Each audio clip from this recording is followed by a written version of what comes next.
So yun guys, isang mapagpalang araw muli sa ating lahat. Welcome back muli sa aking YouTube channel. So panibagong araw, siyempre panibagong vlog na naman tayo. So ang oras ngayon ay alas 6 ng umaga. So i-update ko kayo sa aking mga alagang manok ulit, and then siyempre magpapakain tayo. So ipapakita ko sa inyo pala yung ating Madrid de Agua na itinanim. So yan guys, successful yung pagtanim natin. So hindi pa natin nailipat sa mismong lupa para maging permanent na sila. So yan. So bago yan, shout out muna tayo kay Val Dilos. So bali nagpapa-shout out siya sa from San Francisco, Aurora, Quezon. So siya ay bagong subscriber. So maraming salamat sa iyo sa pagsuporta sa aking munting channel. God bless sa iyo at sa pamilya mo. So thank you. So tara na guys, samahan niyo ako magpapakain ng ating mga alagang manok. So ito yung feeds natin. Yan. Tapos meron tayong takalan dito. Yan guys. Sandok. Hanggang dito lang naman. Yan.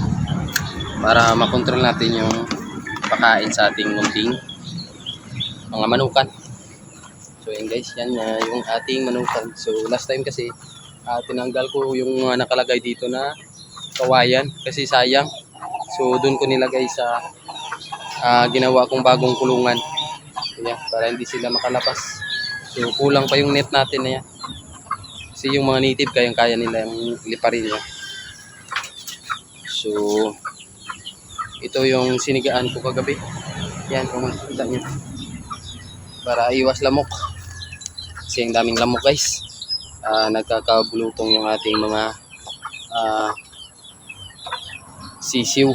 So ipapakita ko sa inyo yung update sa paggamot ko ng mga sisiw. So bali ika 3 days na ngayon sa paggamot ko gamit ang Motel X o Thymol at saka may kasamang paminta na bilog buo. So yun guys, abangan nyo. So bali dito na tayo sa ating kulungan na nasa labas. So yan, ito lang yung takalan natin guys. So unahin natin pakainin yung ating shamo. So yan yung ating shamo. So ito yung pakainan. Yan. DIY lang na pakainan. So yan yung pinagtunan ng noodles, cup noodles. Yan guys. And then binabasa ko lang ng tubig yan guys. Yan. Para mahalo yung feeds. Yan. Tapos dito yung ating mga sisiyo.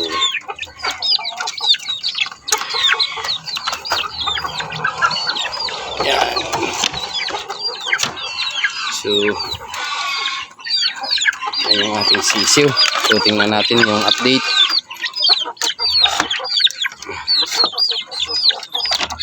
So lagyan muna natin ng patuka para hindi makalabas. So ang hirap ng humawak ng kamera. So yan. Lalabas na sila.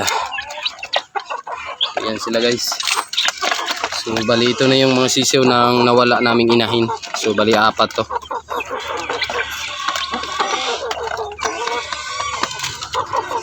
Ayan. So ipapakita ko sa inyo yung patuloy kong ginagamot. Yan guys, oh, tuyo na.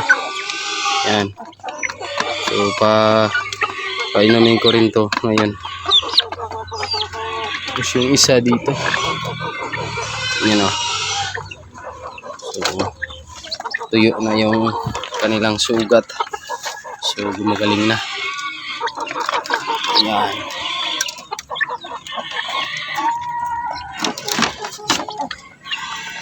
Tapos dito naman guys yung ating gold na asil. Yan.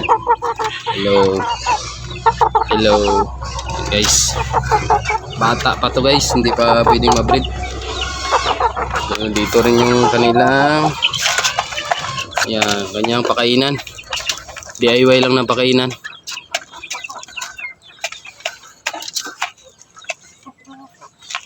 Yan. So dagdagan natin. Yes. And then binabasa ko lang yan ng tubig.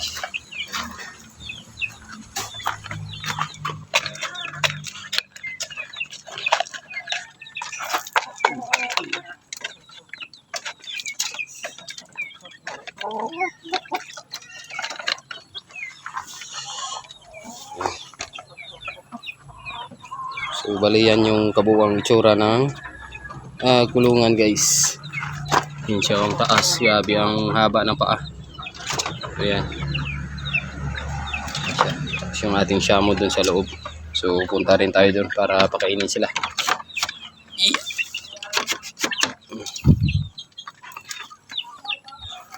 So bali ito pa lang Thymol guys yung ginagamit ko panggamot sa bulutong o fowl pox. So hinahati ko lang to pag sa sisiw na month old.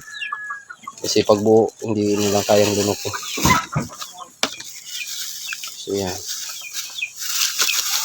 Ito pa yung ating mga ibang pamurga at yung vitamina. So pasok tayo dito guys. Yan, yung ating shamo.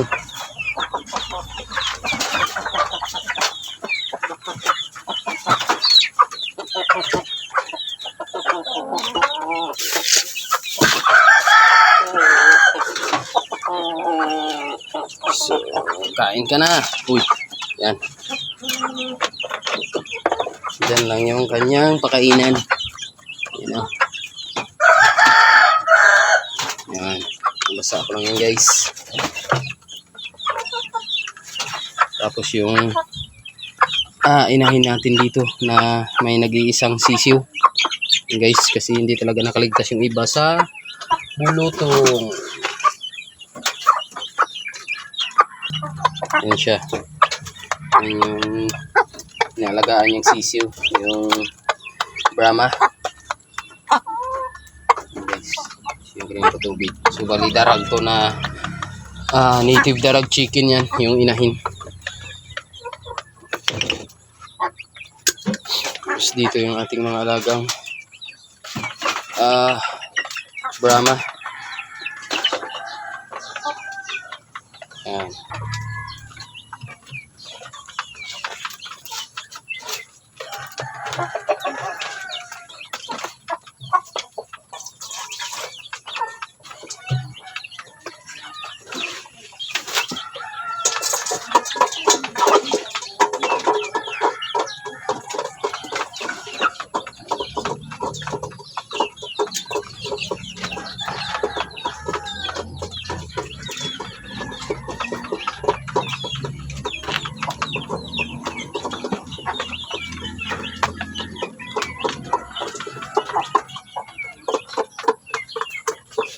Yan sila guys.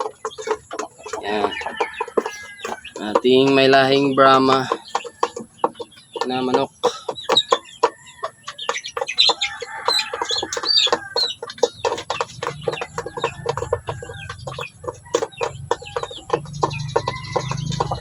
Yan. Ang lulusog nila. Yan guys.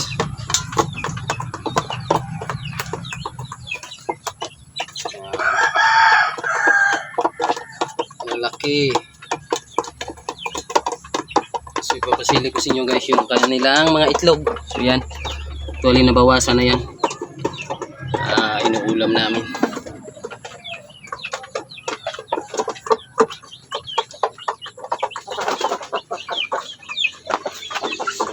So lumabas yung ating basilan na naglilimlim.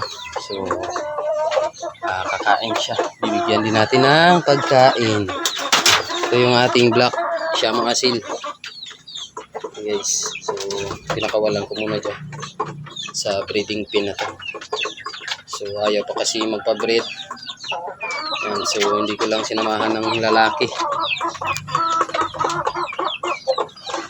Yan.